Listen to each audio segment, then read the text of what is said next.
एक राजा ने अपने सैनिकों को सड़क के बीच में एक बड़ी चट्टान रखने के लिए कहा।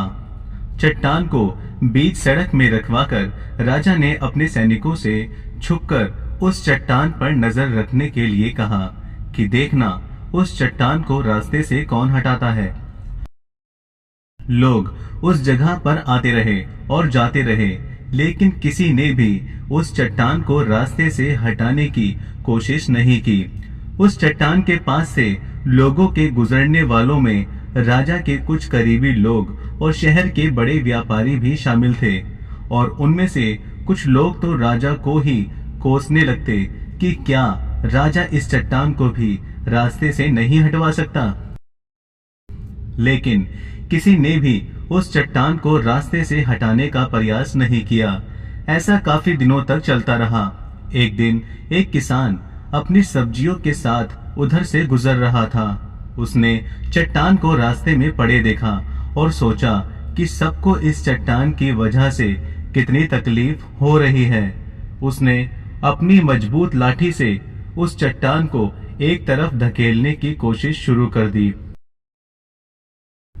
काफी कोशिश के बाद वह उसे सड़क से हटाने में कामयाब हो गया। चट्टान रास्ते से हटाने के बाद किसान अपनी सब्जियों को उठाकर जाने ही वाला था कि अचानक उसकी नजर एक पोटली पर गई, जो ठीक उसी जगह पड़ी थी जहां से उसने वह चट्टान हटाई थी। उसने उस पोटली को खोलकर देखा तो उसमें सोने के कई सिक्के थे और उन सिक्कों के साथ राजा का एक संदेश भी था, जिसमें लिखा था कि ये सोने के सिक्के उनके लिए हैं जो इस चट्टान को रास्ते से हटाएगा।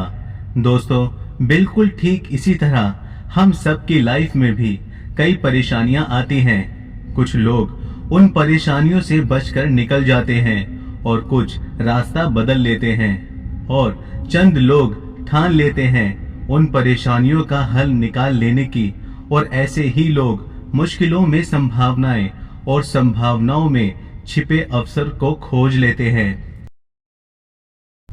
मजबूत इरादे और नेक दिल के साथ किए गई कोशिशों के परिणाम हमेशा ही अच्छे आते हैं। इसलिए जीवन की परेशानियों से घबराओ मत, बल्कि उन परेशानियों को हल करने की कोशिश करते हुए जीवन सफर में आगे बढ़ते रहो।